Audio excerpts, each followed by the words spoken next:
দুর্নীতি, অপরাধ, অন্যায়ের আশ্রয় গ্রহণ করবে না। তিনি বিচার শাসন কার্য পরিচালনা করতে গিয়ে কোনো জাতিগত পক্ষপাতিত্ব করবেন না, কোনো দেশগত পক্ষপাতিত্ব করবেন না, কোনো ভাষাগত পক্ষপাতিত্ব করবেন না, কোনো আত্মীয়গত পক্ষপাতিত্ব করবেন না, কোনো এলাকাগত পক্ষপাতিত্ব করবেন না, কোনো পার্টিগত পক্ষপাতিত্ব করবেন না, বংশগত, ধর্মগত, মাযহাবগত, ধর্ম বৈষম্যগত, হিংসাগত এমন কোনো পর্যায়ে কোনোভাবে পক্ষপাতিত্বহীনভাবে নিঃস্বার্থভাবে দেশ, সমাজ, রাষ্ট্র পরিচালনা করবে। এই ব্যক্তি যদি এভাবে শাসন করতে পারে, পরিচালনা করতে পারে, তাহলে এমন শাসক, এমন বিচারকের আল্লাহ তাআলা বিশেষ ছায়া দান করবেন। আমিন। সে শাসক বাংলাদেশে চাই, চাই কি চাই না?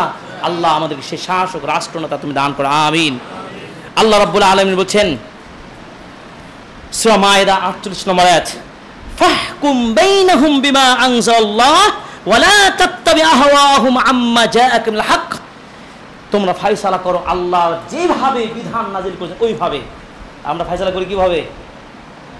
জাহেলদের, জাহিলি নেতা, জাহিলি চিন্তাধারায় নিজের স্বার্থে যেদিকে আসবে সেদিকে, যখন যেদিকে বাতাস সকল সেদিকে সে মুক্তি পেয়ে যাচ্ছে, পেয়ে যায়। আরো কত কি হালাল কি হারাম দেখা দেখি নাই। আছে ক্ষমতা, আমার ক্ষমতা আর আমি ব্যবহার করবই, সেটাই হয়েছে। এই যদি হয় অবস্থা, এই যদি হয় দুনিয়ার ব্যবস্থা, রাষ্ট্রের অবস্থা, ওই রাষ্ট্র কোনোদিন সফল হতে পারবে না। ইমাম ইবনে তাইমিয়া রাহিমাহুল্লাহ বলেছেন, ইমাম ইবনে তাইমিয়া রাহিমাহুল্লাহ বলেছেন, 788 যিনি মৃত্যুবরণ করেছেন, তিনি বলেছেন ওই রাষ্ট্র কোনোদিন প্রতিষ্ঠিত হতে পারবে না যে রাষ্ট্রের মধ্যে শাসক দিতে হয় এ ধরনের দুর্নীতিকারী, এ ধরনের অন্যায়কারী, অবিচারকারী, এবং যখন যে ক্ষমতা আসবে সেই ক্ষমতার জন্য নিজের ক্ষমতার, নিজের দলের লোকদেরকে, নিজের পছন্দের লোকদেরকে নিরাপত্তা দেবে, আর ভিন্ন চিন্তা, ভিন্ন ভাষার, ভিন্ন এলাকার, ভিন্ন গোষ্ঠীর, ভিন্ন বিভাগের লোকদের প্রতি বৈষম্য সৃষ্টি করবে। এই রাষ্ট্রনেতা যদি থাকে, কোনোদিন দেশে আপনি সফল স্বার্থ রাষ্ট্র আশা করতেই পারেন না। এই কথা ইমাম ইবনে তাইমিয়া যদি আজকে বাংলার মানুষ বুঝে, বৈষম্য বিরোধী আন্দোলন সার্থক হবে সেদিন সার্থক হোক, এই প্রত্যাশা আমি জনাব আবেদীন নিজে করছি। আমি আমার বৈষম্য বিরোধী ছাত্র ভাই সহ যারা যেভাবে এই দেশকে সুন্দর দেশ গড়ার লক্ষ্যে দল মত নির্বিশেষে সংগ্রাম করেছেন এবং সুন্দর একটা দেশ প্রতিষ্ঠার চেষ্টা করছেন, আমি মনে করি দায়িত্বশীল, বর্তমান দায়িত্বশীল সহ যারা আছেন, ওমরের মতো একটা শাসক হওয়ার চেষ্টা করেন। ইনশাআল্লাহ আপনার যদি বীরত্ব নাও থাকে, একজন খলিফাকে জিজ্ঞাসা করা হয়েছিল ওই নিষ্ঠাবান শাসক, একজন নিষ্ঠাবান শাসকের কোন গুণটা থাকা দরকার? তিনি বীর, বেশি বীর এটা নাকি নাই নিষ্ঠাবান? তিনি বলেছিলেন যদি একজন শাসকের যদি নাই নিষ্ঠা, আদল এটা থাকে, তাহলে বীরত্ব থাকার কোনো প্রয়োজন নেই। বুঝতে পেরেছেন? এই জন্য অতাম্মাত কালিমাতু রাব্বিকা সিদকা ওয়া আদলা, এই সিদক, সততার উপরে, নাই নিষ্ঠার উপরে আপনাকে প্রতিষ্ঠিত হতে হবে। এমনকি ইবনে তাইমিয়া বলেছেন যদি সেইটা নন মুসলিম কান্ট্রি হয়, নন মুসলিম রাষ্ট্রের রাষ্ট্রনেতাও যদি হয়, অন্তত পক্ষে তার মধ্যে একটা গুণ যদি থাকে, কি অন্যায়কারী না, জুলুমবাজ নয়, এই একটা গুণ যদি, এই খারাপ গুণটা না থাকে, ওই দেশটা সুন্দরভাবে পরিচিত হবে, অর্থে, ক্ষমতায়, যশে, খ্যাতিতে স্থান লাভ করবে। আমি প্রমাণ দিতে পারি। আপনারা বিশ্ব রাজনীতিতে তাকান, বিশ্ববাসী দেশগুলোতে তাকান, এমন অনেক বেধর্মী রাষ্ট্র রয়েছে যা বিশ্ব নিয়ন্ত্রণ করছে। বিশ্ব নিয়ন্ত্রণ বলতে এই দুনিয়া, বৈশ্বিক দুনিয়ায় তারা অর্থ ক্ষমতা কি অনেক বড় না, পপুলার না? কেন হয়? কেন?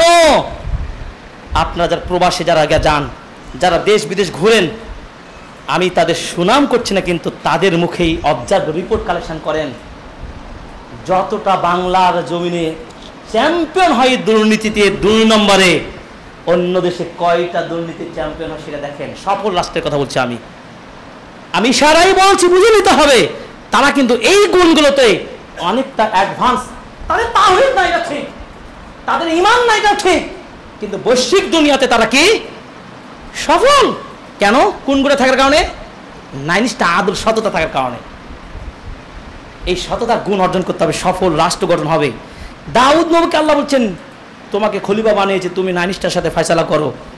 এভাবে আল্লাহ তাআলা বলছেন সূরা নিসার 58 নম্বর আয়াত, ইন্নাল্লাহা ইয়া'মুরুকুম আন তুআদ্দুল আমানাতি ইলা আহলিহা ওয়া ইযা হাকামতুম বাইনান নাস আন তাহকুমু বিল আদলি।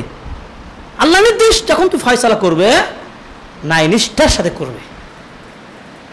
আর আমাদের দেশের আইন বিচার ব্যবস্থায় কি করা হয় সেটা আমরা সবাই জানি।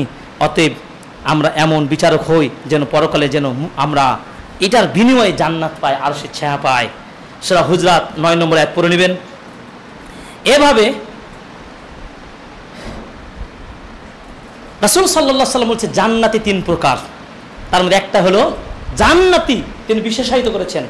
1 ন্যায়নিষ্ঠাবান শাসক, 2 মুমিন মুসলিম আত্মীয় স্বজনের মধ্যে ভালো একটা রিক্ত সম্পর্ক রেখে চলতে পারে, কঠিন মনের মানুষ নয়, নরম প্রকৃতির মানুষ, এটাও জান্নাতি। সুবহানাল্লাহ।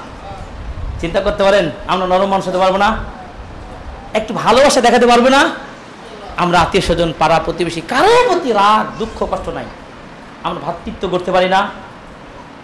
রাজনৈতিক অরাজনৈতিক যে কোনো পর্যায়ের ব্যবসায়িক শ্রমিক সবার মধ্যে একটা ভালোবাসা বন্ধনে আবদ্ধ হব।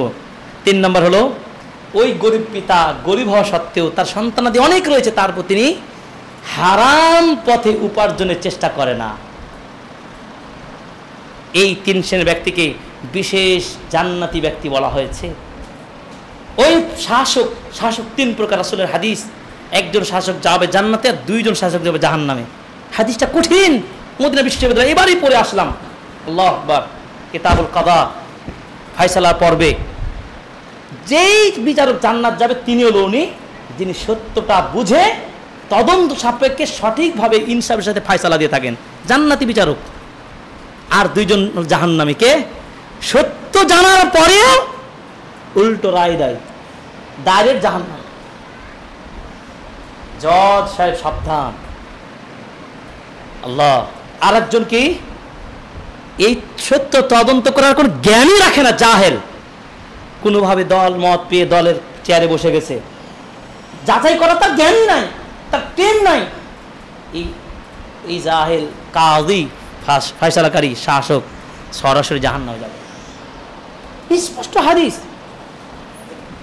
আল্লাহ আমাদেরকে এই জন্য বলা হয়েছে কি জানেন, যে রাজ্যের একটা রাজ্যের বা একটা এলাকার 10 জনের যে একটা আমিরও হয় তাও সাবধান। আমাদের মসজিদের মুতাল্লি মনে করেন আমাদের মামুন ভাই, সাবধান, ওনাকেও সাবধান। ওনার অধীনে যে 10 জন থাকে সাবধান। আমি একজন ইমাম, আমার সাথে যে 10 জন থাকে আমিও সাবধান। নেতা মানে সাবধান, নেতাগিরি হওয়া ভালো। শাসক উমরের মতো কেন বলছি, শাসক উমর রাদিয়াল্লাহু তাআলা আনহু মতো কেন বলছি? ওমর রাদিয়াল্লাহু তাআলা আনহুর নিকট একজন দূত পাঠালো, কাইসার, দেখো তো ওমরের অবস্থাটা কেমন, সে তো মদিনার রাজা, তার জীবন চলার গতি কেমন।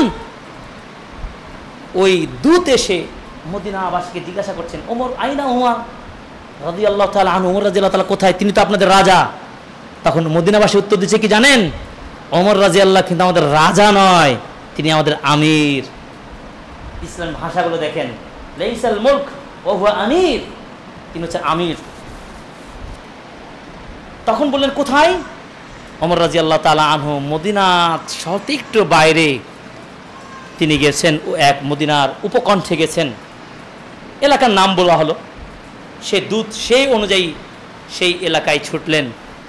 তিনি দেখছেন ওমর রাদিয়াল্লাহু তাআলা আনহু পাথরের এবং বালি, পাথর বালি এটাকে উঁচু করে তার বর্ষাটাকে রেখে তার উপরে মাথায় দিয়ে তিনি শুয়ে আছেন। এর নাম হচ্ছে ন্যায়নিষ্ঠাবান শাসক। বুঝতে পেরেছেন? আর আপনার আমার শাসক 2 দিনের ছেলে নয়, 24-এর গণ অভ্যুত্থানের পরেই তো আমরা দেখতে পাচ্ছি অনেক বর্তমান ধর্ম উপদেষ্টা যারা আপনার উপদেষ্টা পরিষদে রয়েছেন, এত কেন গর্বমিছিল, এত কিছু দাবি, এত কিছু কি, তাদের জীবনযাত্রা দেখেন গা। জাস্ট বাস্তব কথা বলছি। কিন্তু আমাদের দেশে আসছে কি বৈষম্য বিরোধী চিন্তা নেই, কিন্তু 24-এর পর গণ অভ্যুত্থান হয়েছে। পারবেন ওমরের মতো পারবেন?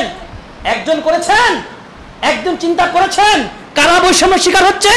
কেন আপনার মাধ্যমে একটা মসজিদ খুব কোটিপতি হবার একটা মসজিদ ধ্বংস হবে কেন? কি হচ্ছে না? মসজিদ পুড়িয়ে দেওয়া হয়, আরেকটা মসজিদকে আবার খুব কোটিপতি মসজিদ বিরাট বানিয়ে দেওয়া হয়। এই সৌদি সরকারের অর্থায়নে বাংলাদেশে একাধিক বিশাল বিশাল মসজিদ দেওয়া হয়েছে, আশ্চর্য মুসল্লি নাই। আমি সে চাঁপাইনবাবগঞ্জ গেলাম, বিশাল মসজিদ, জোহরের সালাতে দেখলাম সর্বোচ্চ 15টা 20টা হবে মুসল্লি। মসজিদগুলো দেখেছেন আপনারা? জেলা সদরে বিভিন্ন উপজেলায় মসজিদগুলো হয়েছে।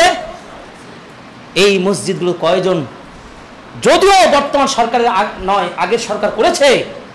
আমি মনে করি, আমি খুতবার মধ্যে জোর দাবি জানাচ্ছি, বৈষম্যতা দূর করতে হলে আপনারা সরকারিভাবে এই মসজিদগুলোতে দক্ষ জ্ঞানী, হাদিস, কোরআন, তাফসীর, তত্ত্বভিত্তিক জ্ঞান রাখা ইসলামী স্কলার যারা রয়েছেন তাদের তদন্ত করে, তাদের সার্টিফিকেট বিবেচনা করে, তাদের দক্ষতা যোগ্যতার পরীক্ষা নিয়ে যোগ্য যোগ্য আলেমদেরকে সেই সব মসজিদের এক একজন দায়িত্বশীল বানিয়ে আপনার দেশের উন্নয়ন করতে হলে এই ইমামদেরকে সেই দেশের সেই এলাকার একজন মুতাওয়াল্লি, একজন শাসকের মতো দায়িত্ব দিয়ে তাদেরকে আপনি দায়িত্ব দিন।